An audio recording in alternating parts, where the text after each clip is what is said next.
बिस्मिल्लाहिर्रहमानिर्रहीम। अस्सलाम वालेकुम।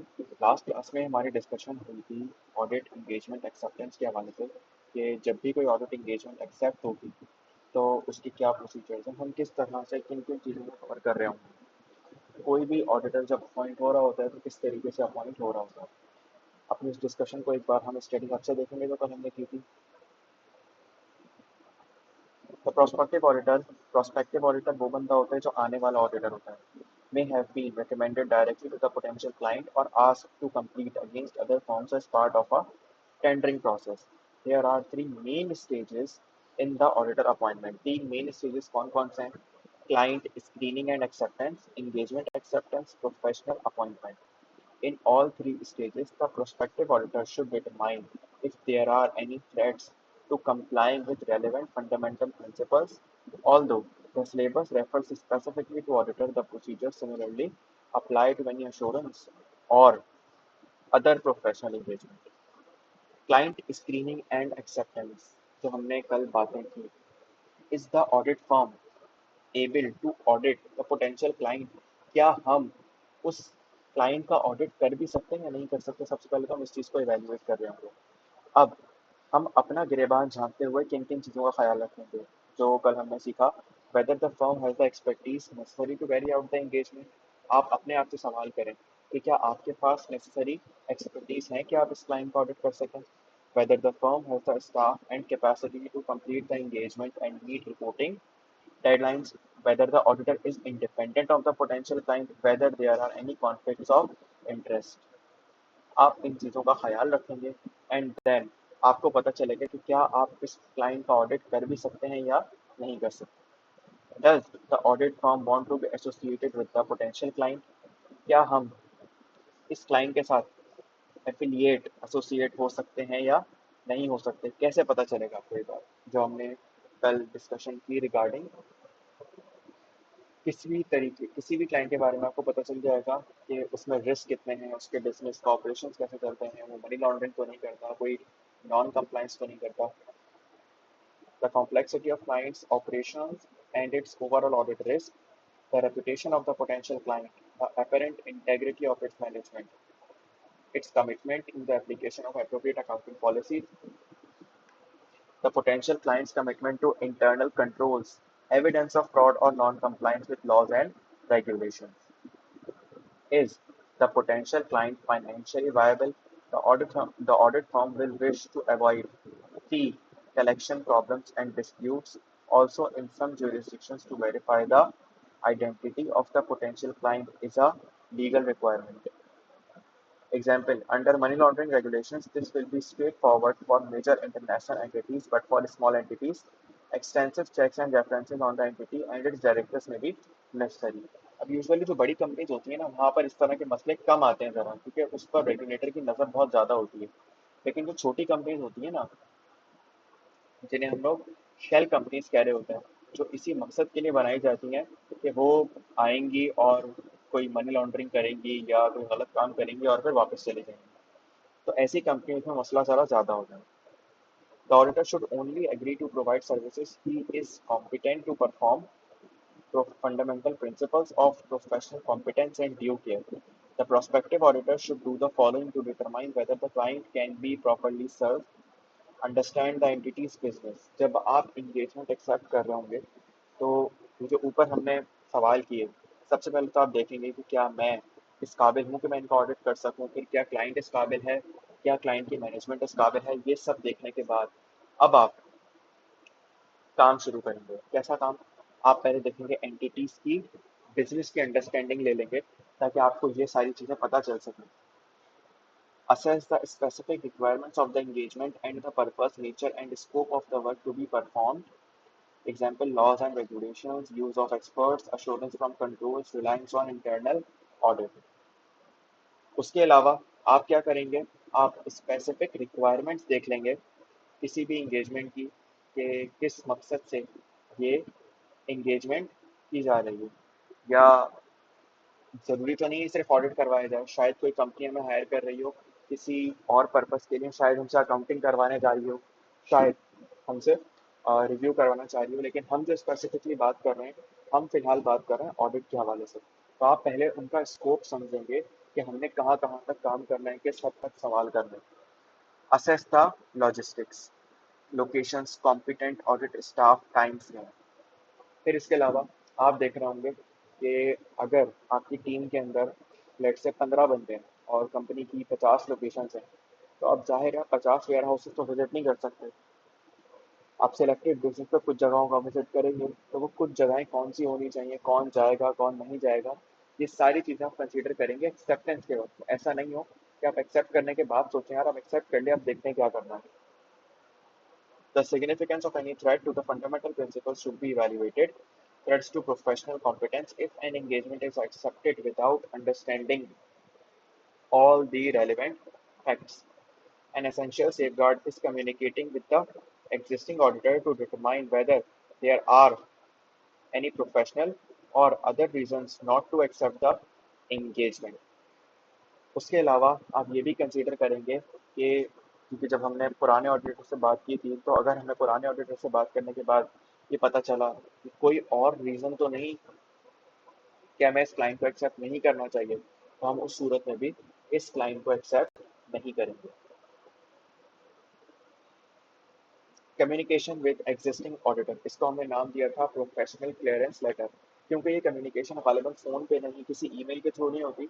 ये एक फॉर्मल तरीके से आप क्लाइंट से पूछ रहे अपने प्रीवियस ऑडिटर से पूछ रहे होते हैं। The procedure of communication with existing या प्रीडिसेसर ऑडिटर, कल मैंने आपको एक नाम बताया था आउटगोइंग ऑडिटर, इसका एक और नाम भी है which is predecessor auditor, is set out in section R320 of the ACCA Code of Ethics. The auditor should ask the prospective client, वो पहले अपने क्लाइंट से पूछेगा, अच्छा इस क्लाइंट को प्रोस्पेक्टिव क्लाइंट क्यों कहा जा रहा है? प्रोस्पेक्टिव कहते हैं आने वाला क्लाइंट, क्योंकि आप गौर करिएगा अभी ये क्लाइंट हमारा बना नहीं है, अभी ये क्लाइंट प्रोस्पेक्टिव है। इन फ्यूचर ये हमारा क्लाइंट बन सकता है, इसीलिए मैं इसको नाम दे रहा हूँ प्रोस्पेक्टिव क्लाइंट का। तो सबसे पहले क्या करेगा, the auditor should ask the prospective client to write to the existing auditor about the proposed change and to give them permission to discuss the client's affairs with the proposed auditor.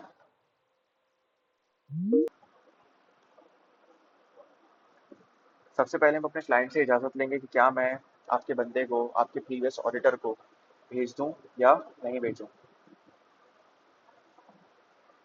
Then उसके बाद for permission in writing to communicate, जब आप उससे इजाज़त लेंगे किस बारे में, to write to the existing auditor about the proposed change and to give them permission to discuss the client's affairs with the proposed auditor.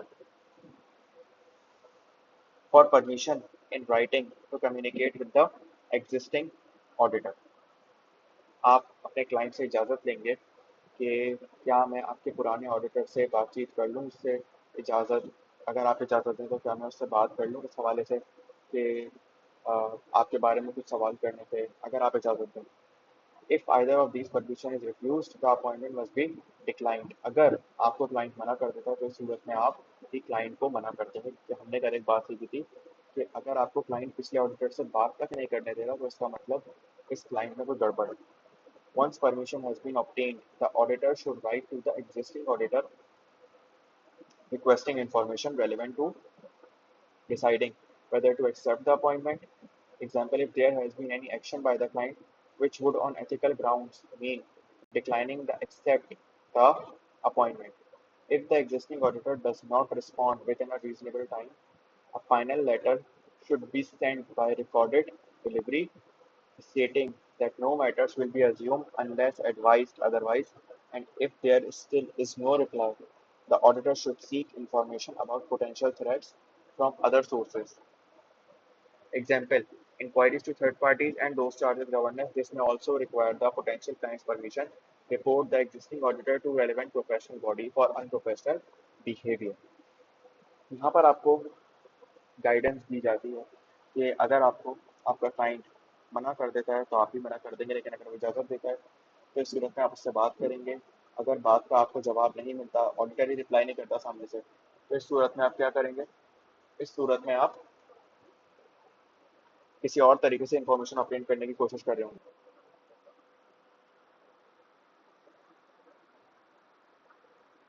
Relevant matters to consider. Any information supplied by the existing auditor should be considered carefully before deciding whether to accept or reject the appointment. आपको जो भी वो information provide कर रहा होगा उसकी basis पर आप डिसाइड करेंगे कि क्या मुझे इसको एक्सेप्ट करना चाहिए नहीं करना चाहिए. Prospective auditor should try to find out reasons for the change of auditor. They should be careful that they are not assisting clients to act improperly or unlawfully by accepting an appointment. If there is conflicting view between the client and existing auditor which has lead to potential replacement of the auditor, discuss with this client to be satisfied that the client's view can be accepted as reasonable and the clients will accept the prospective auditor may express a similar opinion to the existing auditor. If not satisfied on these points, the appointment must be declined. आप ये देखेंगे कि आपका जो client कह रहा है, जो आपका एग्जिस्टिंग ऑडिटर कह रहा है कि ये सारी बातें आपस में इंटरलिंक्ड हैं, क्या वो सारी बातें आपस में कंसिस्टेंट हैं. अगर ऐसा नहीं है तो इस सूरत में आप भी कंसिडर करेंगे कि आप इस क्लाइंट को रिजेक्ट कर दें, क्योंकि आपका ऑडिटर कह रहा है कि ये तो फ्रॉड करते हैं लेकिन आपके क्लाइंट कह रहे हैं कि नहीं नहीं भाई हम तो कोई फ्रॉड नहीं करते, या ऑडिटर कह रहा है कि इनकी तो इतनी फेक कंपनीज खुली हुई हैं, क्लाइंट बोल रहा है नहीं नहीं भाई हमारी तो यही कंपनी है जहाँ पर हम काम कर रहे हैं. If the client fails to or refuses to supply the existing auditor with the necessary information, the client will likely do the same to the new auditor. This is effectively a limitation on the scope applied by the client, and the prospective auditor should decline the appointment. Unlawful acts or defaults by the client, defrauding taxation, place the prospective auditor on the guard as to the integrity of the client. Such matters must be discussed with the client to establish whether it is prepared to accept the advice offered. If not, decline the appointment. अगर आपका client किसी और गलत कामों में involve है, जैसे taxation के मामला में, या क्लाइंट की इंटेग्रिटी खराब है, तो भी हमने कंसिडर किया था कि हम अपने क्लाइंट को रिजेक्ट कर देंगे, डिक्लाइन कर देंगे. अगर पिछले ऑडिटर को फीस ही नहीं दी तो इसका मतलब हमें भी फीस नहीं देगा, और फिर जब हमें फीस नहीं देगा तो हम अल्टीमेटली इसकी शायद कोई गलत बात ना मान लें. तो इसीलिए अगर आपको लगता है कि ये बंदा पैसे देने में दो नंबरी करता है, पैसे देने में बहुत नखरे दिखाता है, तो इस सूरत में भी हम इस क्लाइंट को कंसीडर नहीं कर रहे होंगे. The existence of unpaid overdue fees is not a reason for declining nomination, nor is the existing auditor refusing to cooperate with the prospective auditor. However, as it may be signpost similar problems in the future for the prospective auditor, the reason for not paying the fees needs to be established. It is a matter of discussion between the auditors as to how much assistance the new auditor will give to recover the fees of the old auditor. Prospective auditors formally would be expected to draw the attention of their client to the fact that fees are due and unpaid and to suggest that they should be paid. हम जब भी consider कर रहे होंगे किसी client को तो हम ये भी देखेंगे कि क्या उसने पुराने ऑडिटर की फीस वगैरह क्लियर कर दी है. सोचें जरा कि अगर उसने पुराने ऑडिटर की फीस नहीं दी और हमें भी अपॉइंट कर रहा है तो शायद हमारे साथ भी यही मसले आ रहे हैं, तो हम इस चीज़ को भी कंसीडर करेंगे. A member may be invited to undertake work in addition to the continuing work being carried out by the client's existing auditor who is not being replaced. Before accepting the work, the member should notify the existing auditor of the work he has been asked to undertake. By doing so, the existing auditor will be able to provide relevant information needed for the proper conduct of the work. Sir आप क्या कर सकते हैं जब भी आपका कोई भी लेट्स से क्लाइंट वगैरह आपको अप्रोच करता है, तो उसका काम एक्सेप्ट करने से पहले आप एग्जिस्टिंग ऑडिटर से तो बात करेंगे, तो ये भी देख लीजिएगा कि क्या वो आपसे सिर्फ ऑडिट की सर्विस ही लेना चाह रहा है या कोई और प्रोफेशनल काम भी करवाना चाह रहा है. Response obtain client's permission to discuss all relevant matters with the prospective auditor. अब ये बात कर रहा है किसकी, ये बात कर रहा है एग्जिस्टिंग ऑडिटर की, जो जाने वाला ऑडिटर है, आउटगोइंग ऑडिटर, उसके बारे में आपको कुछ बातें बता रहा है. But there may be a legal requirement to reply even if the client withholds permission. आप क्लाइंट से इजाज़त लेंगे, अगर क्लाइंट मना करता है तो आपकी जिम्मेदारी है कि आप उसे लिख कर दें कि भाई मुझे मेरे क्लाइंट ने बताने से मना कर दिया है.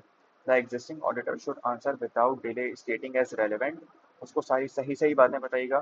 That the client's permission has not been given for communication, that there are no matters of which the prospective auditor should be aware or those factors of which the prospective auditor should be aware.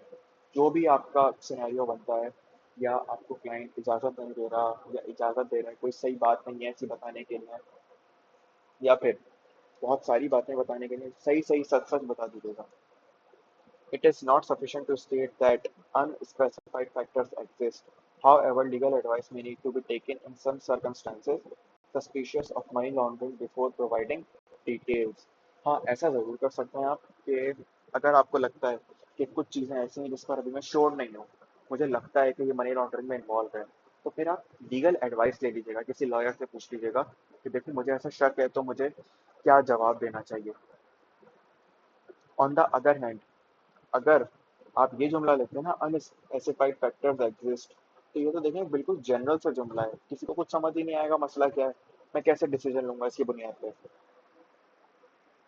If a proposed auditor approaches the existing auditor without prior notification from the client should be notified. The prospective auditor cannot be given any information other than stating that the client's permission has not been given. अगर proposed auditor existing auditor को approach करता है client की इजाजत के बगैर, तो आपकी जिम्मेदारी है कि आप सिर्फ और सिर्फ इतना जवाब देंगे कि भाई देखो, तुम्हें क्लाइंट ने इजाजत नहीं दी, ना तुमने क्लाइंट से इजाजत ऑब्टेन करी कि तुम्हें मुझसे बात करनी चाहिए, तो इस सूरत में भी मैं तुम्हें कुछ नहीं बता सकता। Transfer information. The former auditor should provide the new auditor with all reasonable transfer information, lack of which might prejudice the client's interest promptly. No charge should be made unless a significant amount of work is involved. Transfer information is defined as a copy of the last set of accounts formally approved by the client and a detailed trial balance in agreement with the accounts. Transfer information का मतलब, अब देखें कुछ बातें ऐसी होंगी जो आप जबानी कलामी बता देंगे, कुछ चीज़ें ऐसी होंगी आप उससे कहेंगे यार ये मैंने कुछ चीज़ें बनाई है, मेरा कुछ काम वगैरह है, तो तुम देख लो। मिसाल के तौर पे एक सिंपल सी एग्जांपल है इसकी कि अगर हम क्लास में कभी काम कर रहे होते हैं तो हम अपने दोस्त से कहते हैं बराबर वाले, यार तुमने नोट कर लिया है तो मुझे भी दिखा दो, मैं भी नोट कर लूँ ताकि। तो ऐसे ही यहाँ पर भी आप एग्जिस्टिंग ऑडिटर से कह रहे हैं कि भाई अगर कुछ तुमने नोट वगैरह किया है तो मुझे दे दो, जैसे कि उसने फाइनेंशियल स्टेटमेंट्स को फाइनलाइज करवाया होगा, करा नहीं होगा, करवाया होगा, आप उससे वो ले लेंगे। फिर कोई डिटेल ट्रायल बैलेंस वगैरह होगा, आगे चल के आप एक लफ्ज देखेंगे वर्किंग पेपर्स, तो आप एग्जिस्टिंग ऑडिटर्स के वर्किंग पेपर्स को भी देख सकते हैं अगर वो इजाजत है। Review of working papers, अभी जिसकी बात कर रहे थे। In most jurisdictions, clients and successor auditor have no right to demand access to documents and working papers that belong to the previous auditor. बहुत सारी जगहों पर पाबंदी होती है इस चीज़ के ऊपर। However, the previous auditor may allow a new auditor to review some or all of his working papers, especially concerning opening balances. आप लेकिन अपने प्रीवियस ऑडिटर से इजाज़त जरूर ले सकते हैं, क्या मैं आपके प्रीवियस वर्किंग पेपर देख लूँ, लेकिन इसकी ज़रूरत क्यों पड़ती है? इसकी ज़रूरत इसलिए पड़ती है ताकि मुझे एक आइडिया मिल जाए कि पीएसओ का ऑडिट अगर चल रहा है तो पीएसओ के पिछले ऑडिटर ने क्या क्या काम किए थे, किस किस तरह से किए थे। अगर मुझे पता चल जाएगा तो मेरे लिए आगे का काम करना थोड़ा सा आसान हो सकता है।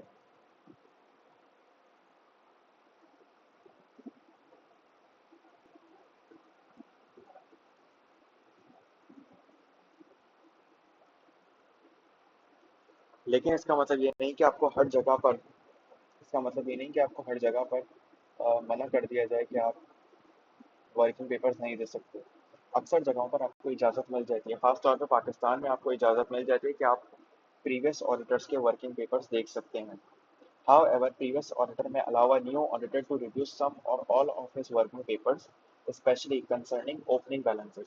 खास तौर पे ज़रूरत पड़ती है आपको अगर आप ओपनिंग बैलेंसेस को वेरीफाई कर रहे होते हैं, तो आपको पिछले साल के वर्किंग पेपर देखने की ज़रूरत पड़ती है, क्योंकि आपके पास अभी हम जब ऑडिट प्रोसीजर्स पढ़ने जाएंगे तो आपको पता चलेगा कि आपके पास एक बैलेंस आ रहा होता है। मैं एग्जांपल देके बताता हूँ। एक एग्जांपल है इसकी बहुत अच्छी सी कि मेरे पास एक अदद लेट से इन्वेंट्री का बैलेंस आ रहा है। मेरे पास इन्वेंट्री का बैलेंस आ रहा है, वो है 1,000 रुपये। ये 1,000 रुपये का बैलेंस कैसे आया होगा?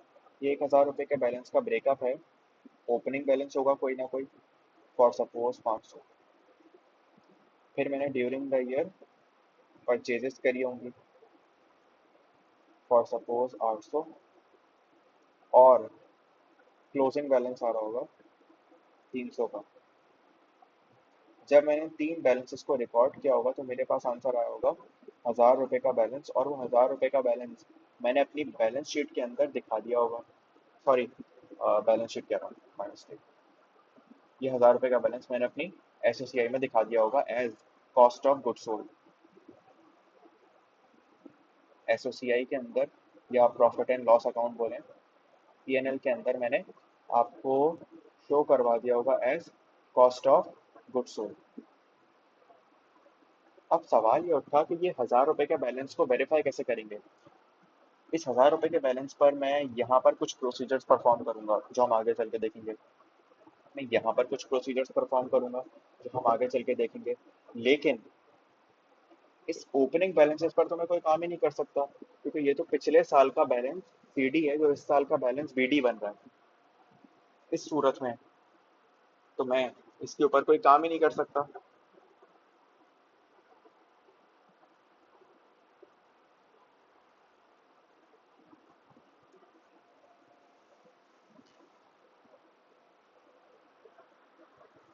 इसीलिए मुझे क्या करना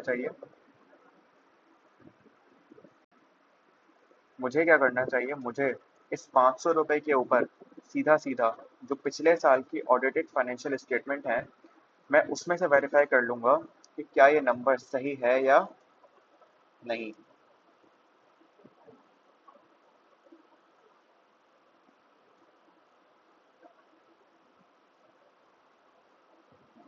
प्रीवियस एफएस से मैं नंबर वेरीफाई कर लूंगा, लेकिन अगर ज़रा सोचिए, पिछले साल का ऑडिट मैंने नहीं किया, पिछले साल का ऑडिट किसी और ने किया है, तो फिर इन नंबर्स को वेरीफाई करने के लिए मुझे क्या चाहिए होंगे, मुझे पिछले साल के वर्किंग पेपर्स की ज़रूरत पड़ेगी।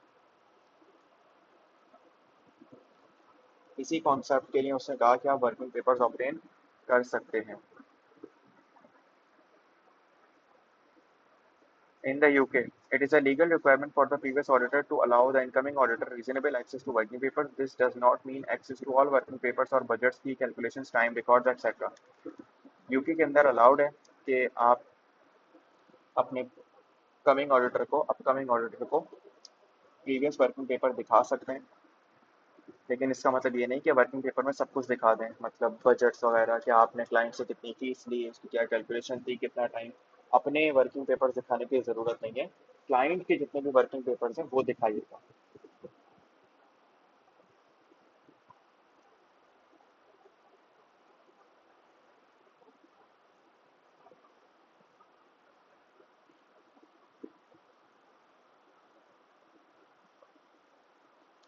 फिर इसके बाद ऑडिट की प्री कंडीशंस जो हमने कल डिस्कस की थी। ऑडिटर शुड एक्सेप्ट और continue the audit engagement only when the basis on which it is to be performed has been agreed through establishing whether the preconditions for an audit are present and confirming that there is common understanding between the auditor and management, and where appropriate those charged with governance of the terms of the audit engagement. Preconditions for an audit क्या होती हैं? Management and where appropriate those charged with governance uses an acceptable financial reporting framework to prepare financial statements and agree to the premise on which an audit is conducted. Pre conditions में हमने दो बातें सीखी थी। एक बात यह है कि आपका फाइनेंशियल रिपोर्टिंग फ्रेमवर्क एक्सेप्टेबल होना चाहिए, और दूसरी चीज़ ऑडिट की प्रीमाइस अवेलेबल होनी चाहिए। ऑडिट की प्रीमाइस से हमारे पास मतलब क्या था?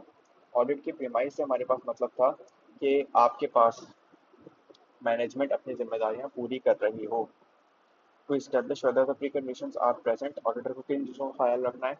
Assess the appropriateness of the acceptability of the applicable financial reporting framework. क्या आपका AFRF applicable financial reporting framework acceptable है या नहीं? Obtain management's agreement that it acknowledges and understands its responsibilities. किस हवाले से? Preparation and fair presentation of the financial statements in accordance with the applicable financial reporting framework. क्या उन्होंने internal control सही से लगाए हुए हैं? क्या ऑडिटर को सारी इंफॉर्मेशन प्रोवाइड कर रहे हैं? क्या ऑडिटर को वो इंफॉर्मेशन भी दी जा रही जो वो ऑडिटर मैनेजमेंट से मांग रहा है, और उसको हर अनरिस्ट्रिक्टेड एक्सेस दिया जा रहा है किस चीज़ का?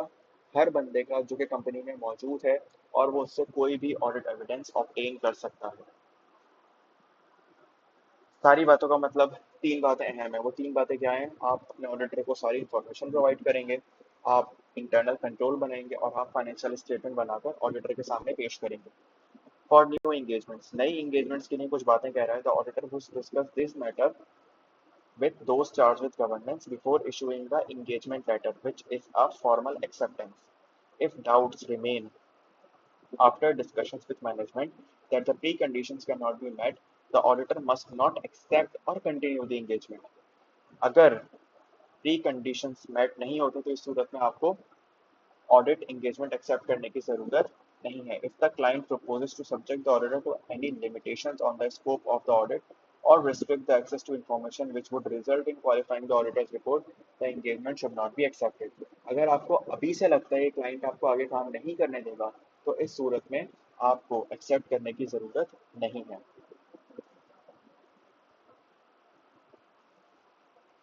अगली क्लास में हम लोग इंशाल्लाह इस पर डिस्कशन कर रहे होंगे which is about engagement letter. यही जो बस प्री कंडीशंस हमने पढ़ी हैं, इसी प्री कंडीशंस की बुनियाद पर हम लोग इंगेजमेंट लेटर ड्राफ्ट कर रहे होंगे. एंड कोई इसमें रॉकेट साइंस नहीं होगी क्योंकि इंगेजमेंट लेटर का प्री डिफाइंड फॉर्मेट है. आपको फॉर्मेट एज याद करने की ज़रूरत नहीं है, बस आपको कॉन्टेंट्स पता होने चाहिए कि इंगेजमेंट लेटर में क्या क्या बातें आ रही होती हैं. आई होप अगर आप लॉजिकली उन चीज़ों को कनेक्ट कर लेंगे तो आपको चीज़ें याद करने की ज़रूरत नहीं पड़ेंगी, लॉजिकली चीज़ें कनेक्ट हो जाएंगी.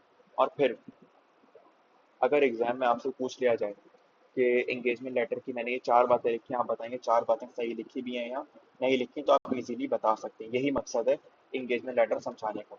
लेकिन स्ट्रक्चर आपके जहन में क्लियर होना चाहिए कि सबसे पहले ऑडिटर को अप्रोच किया कंपनी ने.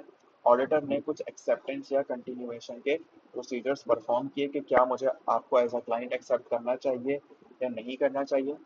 फिर उसके बाद ऑडिटर ने कुछ चीज़ें देखी, मिसाल के तौर पे क्या कंपनी किसी पुराने फ्रॉड में तो इन्वॉल्व नहीं है, कोई मनी लॉन्ड्रिंग तो नहीं कर रही, क्या मेरे पास एक्सपर्टीज मौजूद है, क्या कंपनी की इंटेग्रिटी है. ये सारी चीज़ें देखने के बाद ऑडिटर ने एक डिसीजन लिया कि हाँ मुझे इस कंपनी का ऑडिट करना चाहिए, मुझे इस कंपनी का ऑडिट नहीं करना चाहिए. अगर मुझे इस कंपनी का ऑडिट नहीं करना चाहिए तो बात ही खत्म हो गई. अगर मुझे इस कंपनी का ऑडिट करना चाहिए तो हम एक स्टेप आगे बढ़ेंगे और हम फिर इंगेजमेंट लेटर साइन करने की तरफ जा रहे होंगे. ये बात थी ऑडिट की. लेकिन उस दिन जो मैंने कहानी शुरू की थी, मैंने आपसे कहा था कि 5 फर्म्स एक्सेप्टेंस के प्रोसीजर्स परफॉर्म करेंगी और वो 5 फर्म्स एक्सेप्टेंस के प्रोसीजर्स परफॉर्म करने के बाद यहाँ पर ये 5 फर्म्स एक्सेप्टेंस के प्रोसीजर्स परफॉर्म करने के बाद क्लाइंट को ये बोलेंगी कि आई एम रेडी. आसान लफ्ज़ों में आई एम रेडी, मैं तैयार हूँ, मैं आपका ऑडिट करने के लिए तैयार हूँ. फिर एक अदद मीटिंग कॉल की जाएगी. उस मीटिंग के अंदर सारे के सारे ऑडिटर आएंगे और सारे के सारे मेंबर्स भी जमा होंगे, शेयर होल्डर्स जमा होंगे. ये शेयर होल्डर सेलेक्ट करेंगे कि हमें किससे ऑडिट करवाना है. लेट्स से यूसुफ आदिल से करवाना है. तो फिर इस क्लाइंट का ऑडिटर कौन असाइन हो गया? यूसुफ आदिल. बाकी सबको हम लोग माजरत कर लेंगे कि sir thank you so much आप आए. अब बाय ए एक्सेप्टेंस के प्रोसीजर्स ऑलरेडी परफॉर्म कर चुका है तो इसको एक्सेप्टेंस के कोई प्रोसीजर्स परफॉर्म नहीं करने. इसको डायरेक्टली बस क्या करना है, इंगेजमेंट लेटर साइन करना होगा.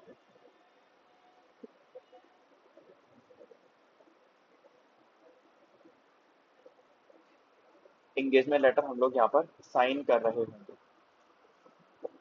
ठीक है, तो इंशाल्लाह नेक्स्ट क्लास में मुलाकात करेंगे. अपना ख्याल रखिएगा. अल्लाह हाफिज़.